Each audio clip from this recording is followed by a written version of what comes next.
अक्सर जब हम नक्शों को देखते हैं तो उनमें सरहदें बहुत साफ और मतलब स्पष्ट नजर आती हैं। एक गहरी काली लकीर होती है जो बताती है कि एक देश यहाँ खत्म होता है और दूसरा वहां से शुरू होता है। बिल्कुल, ये एक तरह का भौगोलिक गणित है ना, जो बिल्कुल सटीक और निर्विवाद लगता है। हाँ, बिल्कुल सटीक। भौतिक दुनिया में सरहदों को समझना बहुत आसान है। एक नदी, कोई पहाड़ या मतलब तारबंदी आसानी से ये तय कर देती है कि कौन सी जमीन किसकी है। सही बात है, लेकिन विडंबना ये है कि जब इंसानी इतिहास, भावनाओं और मनोविज्ञान की दुनिया में कदम रखा जाता है तो ये कागजी नक्शे पूरी तरह से बेमानी हो जाते हैं। बहुत ही गहराई वाली बात कही आपने।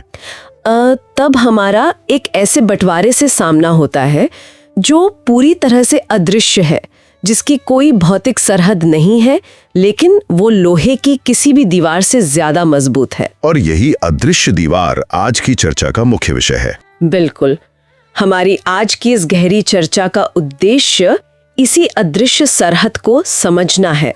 हम मशहूर साहित्यकार कमलेश्वर जी के कालजयी उपन्यास कितने पाकिस्तान के मुख्य अंशों और उसके गहरे दार्शनिक अर्थों का विश्लेषण कर रहे हैं। ये एक बहुत ही शानदार रचना है। हाँ, और ये स्पष्ट करना जरूरी है कि यहाँ जिन भी ऐतिहासिक घटनाओं या राजनीतिक विचारों का जिक्र होगा वे इस साहित्य के नजरिए से हैं। हम इन्हें पूरी तरह से निष्पक्ष रूप से सामने रख रहे हैं ताकि इस किताब के मूल संदेश को समझा जा सके। बिल्कुल, और इस किताब का नजरिया कोई साधारण ऐतिहासिक दस्तावेज नहीं है। मतलब ये उपन्यास इतिहास को एक टाइमलाइन की तरह नहीं पढ़ता। तो फिर ये किस तरह से इतिहास को देखता है? ये सीधे एक ब्रह्मांडीय अदालत या कह लें कि वक्त की अदालत की कल्पना करता है। ये एक ऐसा मंच है जहां इंसानियत का पूरा इतिहास कटघरे में खड़ा है। ठीक है, आइए इसे थोड़ा विस्तार से समझते हैं। ये वक्त की अदालत काम कैसे करती है? ये जज है। हाँ, और आम जनता की तरफ से वकालत एक अदीब यानी एक लेखक कर रहा है। एक लेखक वकालत कर रहा है। और गवाह कौन है? यहाँ सबसे दिलचस्प बात यह है कि गवाह के रूप में कोई जीवित व्यक्ति नहीं है। हवा, मिट्टी, आसमान और समय यहाँ गवाही दे रहे हैं। अरे वाह, हवा और मिट्टी गवाह है। बिल्कुल, ये अदालत उन सभी शासकों, नेताओं और विचारकों से हिसाब मांग रही है जिन्होंने सदियों से धर्म, जाति और सत्ता के नाम पर इंसानियत का खून बहाया है। ये सच में एक बहुत ही अलग नजरिया है।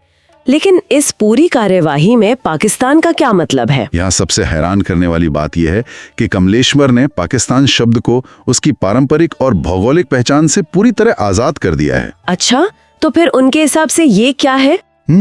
इस किताब के दर्शन में पाकिस्तान महज एक देश या नक्शे पर खींची गई कोई लकीर नहीं है। ये एक मानसिकता है, एक बहुत ही गहरी मनोवैज्ञानिक बीमारी है। एक मनोवैज्ञानिक बीमारी? हाँ, अदालत की पूरी कार्रवाई इस एक बिंदु पर आकर टिक जाती है कि जब भी दो इंसानों के बीच अविश्वास पैदा होता है या जब भी आस्था के नाम पर कोई मोहल्ला बढ़ता है, जब लोगों के दिलों में दरार आती है। बिल्कुल, जब भी किसी इंसान को उसके धर्म के कारण दूसरा मान लिया जाता है तो असल में उन लोगों के दिलों के बीच एक नया पाकिस्तान बन जाता है। ये एक बहुत ही शक्तिशाली और मतलब बेचैन करने वाला विचार है ना? ये बिल्कुल एक मनोवैज्ञानिक फॉल्ट लाइन की तरह लगता है। जैसे मान लीजिए एक ही घर के लिविंग रूम में कोई अदृश्य दीवार खड़ी कर दी जाए जो एक परिवार को बांट दे। बहुत सटीक उदाहरण है। जैसे जमीन के नीचे जब टेक्टोनिक प्लेट्स खिसकती हैं तो ऊपर भयानक भूकंप आता है। ठीक वैसे ही जब लोगों के दिमाग के अंदर नफरत और शक की ये अदृश्य दीवार खड़ी होती है तो समाज में हिंसा और दंगों के भूकंप आते हैं। बिल्कुल, 1947 में जमीन के बंटवारे से तो दुनिया के नक्शे पर एक नया देश दर्ज हो गया। वो एक भौतिक घटना थी। एक राजनीतिक सच्चाई। हाँ, लेकिन इस किताब की अदालत ये साबित करती है कि उस अदृश्य नफरत की मानसिकता से दुनिया भर में रोज न जाने कितने पाकिस्तान बनते और टूटते हैं। मतलब रोजमर्रा की जिंदगी में। बिल्कुल, ये मानसिकता इतनी गहराई तक घुल चुकी है कि छोटी छोटी बातों पर हम और वो का एक क्रूर दायरा खींच लिया जाता है। तो यहाँ स्वाभाविक रूप से एक बड़ा सवाल उठता है, अगर ये बंटवारे की मानसिकता, ये नफरत की फॉल्ट लाइन इतनी ही पुरानी और गहरी है तो इसके सबसे पहले बीज किसने बोए? ये एक अहम सवाल है। इस अदालत में सबसे पहले किन गुनहगारों को जवाबदेही के लिए बुलाया गया है?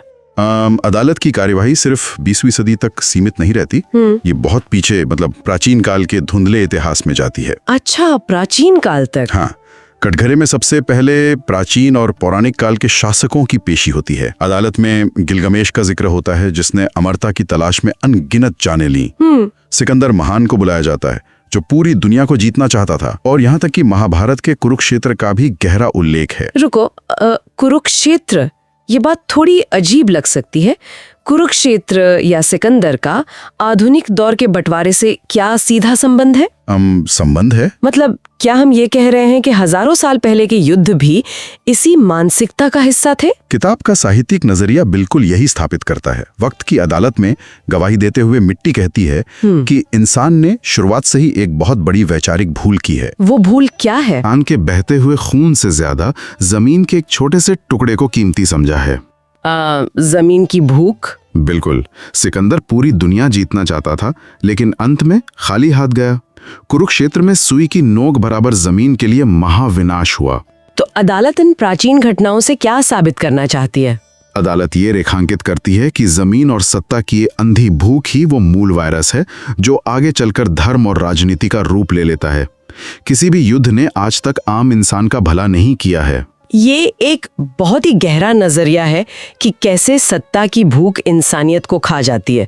और इसके बाद अदालत का रुख धीरे धीरे मध्यकालीन इतिहास की तरफ मुड़ता है ना? बिल्कुल। इसके बाद बाबर, औरंगजेब और महमूद गजनवी जैसे मध्यकालीन शासकों को कटघरे में खड़ा किया जाता है। और किताब यहाँ बहुत बेबाकी से दावा करती है कि इन राजाओं ने जो भी युद्ध लड़े या जो भी मंदिर मस्जिद तोड़े, उनका किसी भी ईश्वरीय आस्था या सच्चे धर्म से कोई लेना देना नहीं था। अगर हम इसे बड़े नजरिए से देखें तो यहाँ सत्ता और धर्म के बीच का एक बहुत ही खौफनाक गठजोड़ सामने आता है। खौफनाक गठजोड़ मतलब? सत्ता की एक स्वाभाविक कमजोरी होती है, उसे हमेशा एक वैधता की जरूरत होती है। मध्यकालीन शासकों ने धर्म को एक ईश्वरीय मार्गदर्शिका की तरह नहीं, बल्कि एक राजनीतिक ढाल की तरह इस्तेमाल किया। एक ढाल की तरह। हाँ, उन्होंने जनता के मन में ये डर पैदा किया कि उनका धर्म खतरे में है। अपनी कुर्सी बचाने के लिए जो खून खराबा किया गया, उसे बड़ी चालाकी से धर्म की सेवा का नाम दे दिया गया। लेकिन यहाँ मैं इस विचार पर थोड़ा जोर देना चाहूंगी। अगर ये शासक सिर्फ और सिर्फ कुर्सी के भूखे थे और धर्म महज एक मुखौटा था, तो आम जनता इतनी आसानी से बेवकूफ कैसे बन गई? ये एक बहुत ही स्वाभाविक सवाल है। लाखों लोग अपनी जान देने को क्यों तैयार हो जाते थे? क्या सिर्फ तलवार के डर से ये सब मुमकिन था? तलवार का डर एक कारण था, लेकिन असली कारण मनोवैज्ञानिक हेरफेर था। धर्म इंसानी जीवन का सबसे संवेदनशील हिस्सा होता है ना? हाँ, बिल्कुल। ये लोगों को पहचान देता है। बिल्कुल। जब शासक इस गहरी आस्था को सत्ता के तंत्र के साथ जोड़ देते हैं, तो वे आम इंसान की असुरक्षा की भावना से खेलते हैं। जब उन्हें लगता है कि उनकी पहचान खतरे में है। सही कहा। जब जनता से कहा जाता है कि लड़ाई उनके ईश्वर के लिए है, तो वे तार्किक सोच खो देते हैं। अदीब अदालत में यही तर्क देता है कि इन शासकों ने जानबूझकर धर्म के मूल स्वरूप को कुचल दिया। धर्म का मूल स्वरूप जो कि करुणा है। हाँ, करुणा को एक आक्रामक हथियार में बदल दिया। ये सच में बहुत ही डरावना सच है कि कैसे इंसान की सबसे पवित्र भावना को उसके ही खिलाफ हथियार बना दिया जाता है। लेकिन एक सवाल ये भी है कि जब ये सब हो रहा था, तो क्या उस वक्त सब चुप थे? ऐसा बिल्कुल नहीं था। मतलब क्या इतिहास के उस अंधेरे दौर में कोई भी शांति और इंसानियत की बात नहीं कर रहा था? लोग कर रहे थे। और वक्त की अदालत पूरी तरह से निष्पक्ष है। वो सिर्फ गुनहगारों को नहीं बुलाती, बल्कि उन नायकों को भी याद करती है जिन्होंने इंसानियत को जोड़ने की कोशिश की। किन नायकों को? अदालत में कबीरदास, बुल्ले शाह और दारा शिकोह जैसे सूफी संतों, कवियों और विचारकों की गवाही भी दर्ज होती है, जिन्होंने हिंदू मुस्लिम एकता की बात की थी। बिल्कुल। इन सभी ने सत्ता के खिलाफ जाकर प्रेम और साझा संस्कृति की बात की थी। दारा शिकोह का उदाहरण तो इस पूरी किताब के सबसे मार्मिक हिस्सों में से एक है। हाँ, दारा शिकोह कोई आम इंसान नहीं था। वो मुगल सिंहासन का असली वारिस था। वो उपनिषदों का अध्ययन करता था और चाहता था कि सभी धर्मों के लोग एक साथ शांति से रहें। लेकिन सत्ता के इसी क्रूर खेल में उसके ही सगे भाई औरंगजेब ने उसकी बेरहमी से हत्या करवा दी। सही कहा। किताब दारा की हत्या को सिर्फ एक सत्ता संघर्ष नहीं मानती, ये इस बात का प्रतीक है कि जब भी कोई प्रेम की आवाज उठाता है तो कट्टरपंथी सबसे पहले उसी आवाज का गला घोंटते हैं। यहाँ बात सच में बहुत दिलचस्प हो जाती है, क्योंकि अगर मध्यकालीन शासकों ने धर्म को एक ढाल की तरह इस्तेमाल किया, तो फिर आधुनिक इतिहास में अंग्रेजों की रणनीति उनसे अलग कैसे थी? ये एक बहुत ही अहम तुलना है। इसके बाद अदालत सीधे लॉर्ड माउंटबेटन और ब्रिटिश अधिकारियों को कटघरे में खड़ी करती है। बिल्कुल। अंग्रेजों ने तो खुलेआम धार्मिक युद्ध नहीं लड़े, फिर भी उन्होंने इस उपमहाद्वीप में सबसे गहरा और कभी न मिटने वाला बंटवारा कैसे कर दिया? मेरा मतलब है, उन्होंने नफरत की आग का आविष्कार नहीं किया, उन्होंने बस उस चिंगारी पर पेट्रोल डाला। बहुत सही एनालॉजी दी आपने। अंग्रेजों की रणनीति हथियारों की नहीं, बल्कि आंकड़ों और पहचान की थी। आंकड़ों की? हाँ, वे बहुत अच्छी तरह से जानते थे कि अगर इस देश की विविधता एक ताकत बन गई तो उनका राज टिक नहीं पाएगा। इसलिए उनकी फूट डालो और राज करो की नीति एक धीमे जहर की तरह थी। धीमा जहर। उन्होंने जनगणना, अलग चुनाव क्षेत्रों और सरकारी नौकरियों के जरिए लोगों को यह महसूस कराना शुरू किया कि वे पहले एक धार्मिक इकाई हैं और बाद में एक इंसान।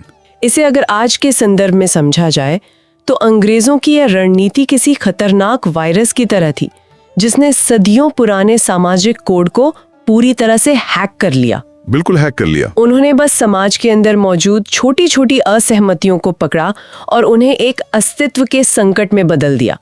और जब वे आखिरकार इस देश से गए तो रैडक्लिफ लाइन खींच गए। और वो रैडक्लिफ लाइन महज कागज पर खींची गई कोई स्याही की लकीर नहीं थी। वो लाखों लोगों के दिलों, उनके परिवारों और उनकी सदियों की यादों के बीच से गुजरने वाली एक खूनी लकीर थी। एक ऐसा घाव जो आज भी नहीं भरा है। हाँ, ब्रिटिश साम्राज्य जाते जाते इस सभ्यता की आत्मा में एक ऐसा घाव दे गया जो आज दशकों बाद भी रिस रहा है। जब भी शासक या नेता किसी वातानुकूलित कमरे में बैठकर बड़े बड़े नक्शों पर ये लकीरें खींचते हैं, तो उनकी नजर में वो सिर्फ एक राजनीतिक जीत होती है। बिल्कुल।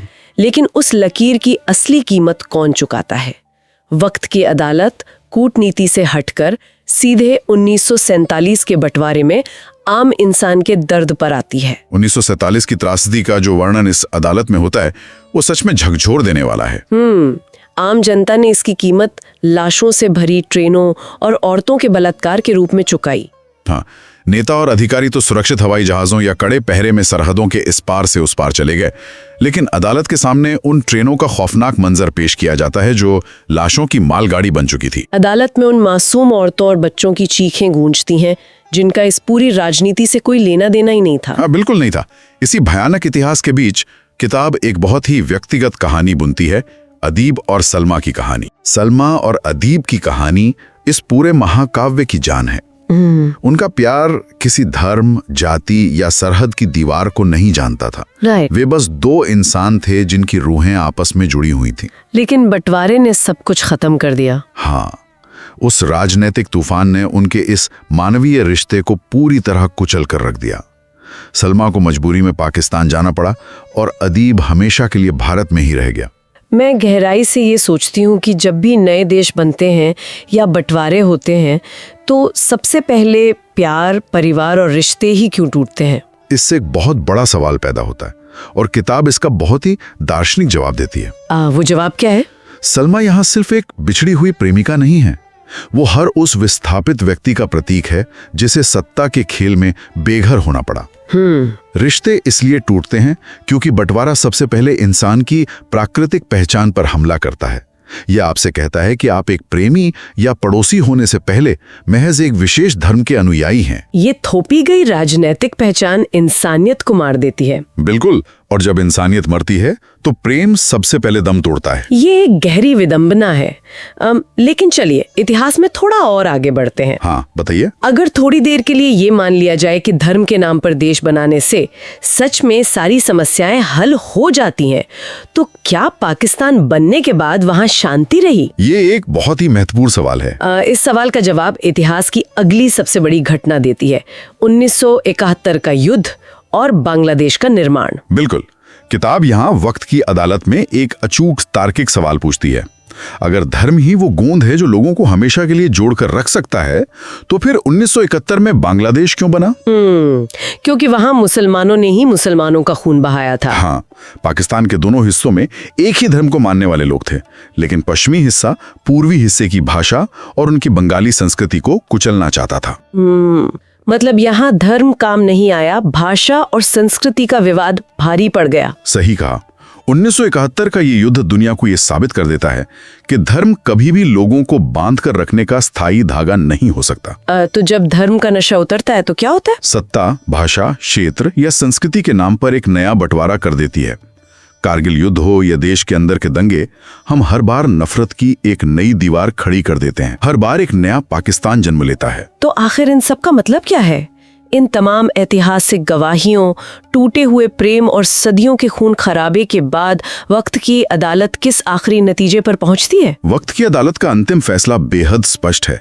बंदूकों की नली से या धर्म को राजनीति में मिलाकर दुनिया में कभी शांति नहीं मिल सकती। दुनिया को सिर्फ इंसानियत और सच्चाई ही बचा सकती है। निष्कर्ष ये है कि धर्म लोगों को नहीं जोड़ता, सिर्फ इंसान का इंसान से जुड़ाव ही काम आता है। जमीन पर नई लकीर खींचने से दिलों की नफरत खत्म नहीं होती। बिल्कुल। और इसी फैसले के साथ लेखक आज की युवा पीढ़ी से एक बहुत ही भावुक अपील करता है। युवाओं से? वो क्या अपील है? अदीब कहता है कि वे नेताओं के लालच में आकर दिलों में नफरत ना पालें। वे अपने दिलों में इस अदृश्य बंटवारे को जगह ना दें। क्योंकि जिस दिन दिलों के अंदर का बंटवारा खत्म होगा, दुनिया बेहतर बन जाएगी।